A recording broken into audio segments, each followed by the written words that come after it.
We're supposed to make this entertaining, but I don't know how. Well, say something funny. Okay, all cases are unique and very similar to others. Hilarious. Well, ELIT isn't unique. It's part of the changing tradition of writing. When writing changes, it changes human consciousness. It may not be funny, but it's important. Come on. Nothing's ever happened like this before. What about the change from oral to written literature, or written to print technology? Then there's nonlinear writing. Fine. You win. ELIT is a part of a tradition of change that makes its differences from print technology and internal nuances all the more important. So what exactly is ELIT? First, ELIT is the art of written works or works of literature, not limited to a published source and originated within a digital environment. It is digital-born. Second, ELIT is the use of sound, images, links, and text to convey a meaning that is created in a digital environment. Oh? Well, who does it? Many people. Digital artists, critical thinkers, editors, teachers, publishers, librarians, and anyone. They do it for articles, conference papers, presentations, book reviews, and art. Well, what's its purpose? Why is any literature created? ELIT lets users create text while taking advantage of opportunities that aren't available in print. So how's ELIT different from print? It uses opportunities given by its digital nature. At first this was hyperlinks, which allowed readers to choose paths through a text. Then authors began adding multimedia, incorporating animation, sound, and interactive elements. ELIT became dependent on computer coding to be read, because unlike a scanned print, the code is part of the literature itself.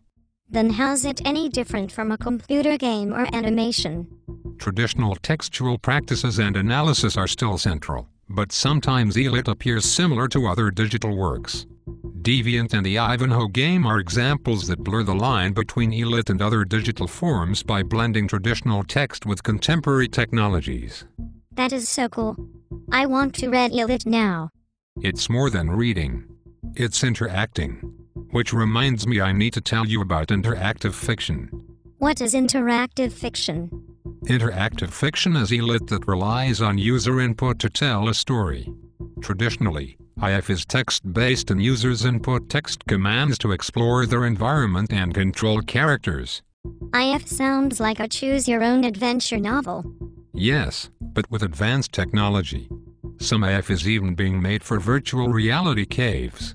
Robots kind of work like IF? Yes, we respond to commands. Explain e-poetry. You have an idea of what ELIT is, so let's briefly discuss the nature of e-poetry. Most agree that e-poetry follows in the tradition of experimental poetry, a lineage stretching back at least as far as Mallarme's A Throw of the Dice Never Will Abolish Chance, written in 1897. And continuing through the textual and visual experimentation of the modernists and surrealists, among others. Also of note are the restrictions imposed on texts by the Oulipo group, which are carried over to ELIT as well. Perhaps this tendency for experimentation is unavoidable within e-poetics, as the mutability of the medium lends itself to playful inventions. A poem printed on paper is static. E-poetry is dynamic, and interactive poems present to the reader a text alive with possibility and permutation, breathing new life into poetic forms. So after learning about ELIT, can you direct me to some examples? The best place to find ELIT is the Electronic Literature Organization website. The ELO consists of 2 volumes of works from different authors. Can you recommend some titles? Certainly. On ELO Volume 1, Try Storyland by Nanette Wild. This fictional combinational work with generative art and media engages the reader in computer-generated stories. Press the New Story button to reorganize combinations of stories mostly dealing with cultural aspects. Wow, that sounds interesting. On ELO Volume 2, look at The Last Performance by Judd Morrissey. This is a collaborating work that uses text visualization, conceptual art, and hypertext fiction to create a genetic code of artificial objects. So what does the future hold for ELIT? Obviously, ELIT will change as technology changes. Archives of ELIT may change as well. Preservation of ELIT may require legacy software or updates to the files themselves.